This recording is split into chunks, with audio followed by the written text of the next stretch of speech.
take a deep breath. Just let your shoulders drop for a second. Welcome to Beautiful Voices. Today, we're doing something a little bit different. Instead of analyzing data or decoding some complex theory, we're going to create a safe, quiet space to just have a conversation with the self you were exactly 7 days ago. We're going to look at the space required to hold everything this past week meant, everything it felt like, and everything it quietly rearranged inside of you. Okay, let's dive into this together nice and slowly. Think about it for a moment. Right at this very second, somewhere, someone is smiling for the first time in weeks. And somewhere else, someone is sitting completely alone, staring at a wall, just wondering how they got there. And I want you to realize that both of these people are simply having a human day. They're just experiencing a different part of it. This emotional spectrum is so vast, and wherever you find yourself right now, you are sharing that exact space with millions of others across the world. Look back at your past 7 days.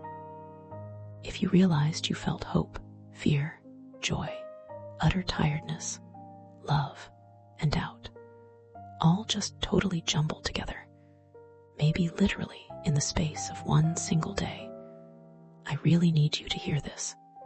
You are not confused. You are not broken. You are simply full, feeling deeply, experiencing those rapid shifts of being alive. That isn't a flaw. It's the very essence of the human experience. So today, we're going to walk step by step through the phases of this universal story. Let's start with phase 1, the quiet arrival of hope. You know, hope rarely arrives loudly, does it? It doesn't knock on your door with music playing. Most of the time, it slips in super quietly, usually in the middle of a completely ordinary morning, when the sun touches the floor at a new angle. Psychologically speaking, hope isn't just an emotion. It's a cognitive resilience strategy. It actually allows the brain to map pathways around obstacles. It's not the belief that everything is going to be easy. It's the profound belief that it will be worth it. That's the whole difference right there. It's that little lightness in your chest, that small inner voice that simply whispers maybe. Which leads us to phase 2, joy as absolute presence. So if hope is a small opening, joy is the exact moment that door swings completely wide open. And joy doesn't ask for permission. It laughs before you even decide to laugh. It moves your feet before you decide to dance. We always kind of think of joy as these massive big celebrations. But true joy usually takes a much smaller, highly specific shape. The smell of food, cooking, and a child at home. A friend saying your name the way only they say it. The sound of rain when you have absolutely nowhere to be. These are the profound universal sensory moments that connect all of us, no matter where we live or what language we happen to speak. And joy has this strange, beautiful gift. It actually alters our brain's perception of time. It makes it literally disappear. When you're standing in the middle of real joy, your prefrontal cortex just quiets down. Yesterday is totally gone. Tomorrow doesn't matter. You aren't worried about what happens next. You are simply entirely there. And being fully present, even for just one single minute, is its own profound kind of freedom. But things shift, right? Phase 3, the reality of struggle. Life, as we all know, does not stay in one season forever. Eventually, the ground shifts. This is the heavier morning, that uneven ground, or the version of yourself you were trying to become feels just slightly out of reach. Struggle feels incredibly heavy, like a tiredness that sleep simply doesn't fix, or a really loud doubt. But you have to remember this. Struggle is not a punishment. It is absolutely not proof that you did something wrong or that you failed. Every single person who has ever lived a full life has walked through this exact same shared human valley. The people you admire most were not spared from this. They simply kept walking. There is zero shame in being tired.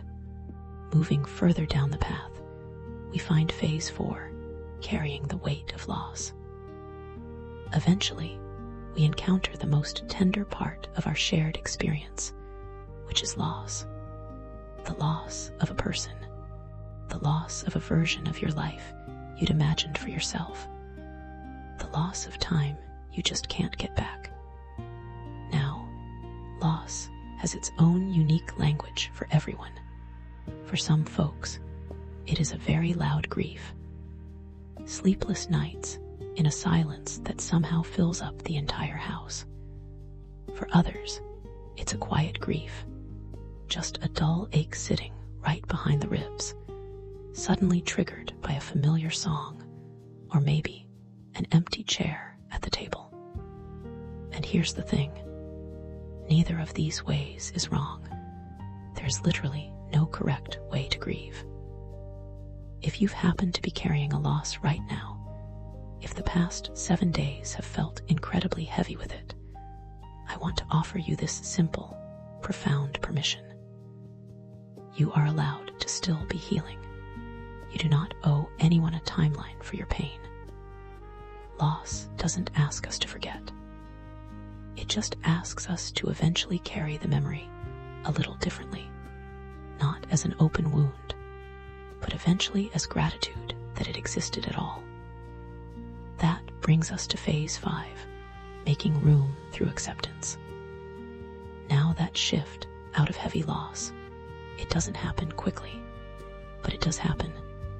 Somewhere after the hardest part, something quietly changes. It's not fireworks. It's way more like a tide slowly going out, leaving the sand just a little calmer than it was before. Listen, acceptance does not mean saying, I am perfectly okay with what happened. Sometimes we are never fully okay with it.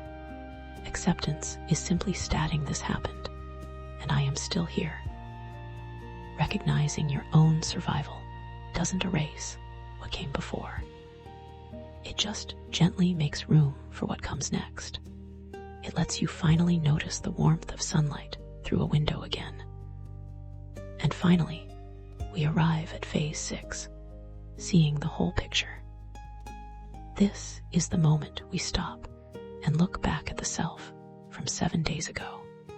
We look back at everything that rearranged inside of you this week, from the spark of hope to the absolute presence of joy, down into the reality of struggle and the heavy weight of loss, slowly rising back up into the quiet of acceptance, until we reach this final vista of reflection.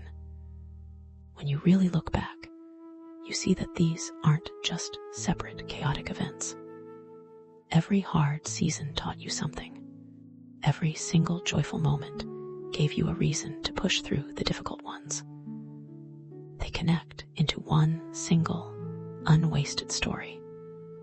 Not one single day of your past week was wasted. So wherever you are on this emotional spectrum today, whether you're full of hope, whether you're struggling, or somewhere quietly in between, remember that today's feeling is not the whole story.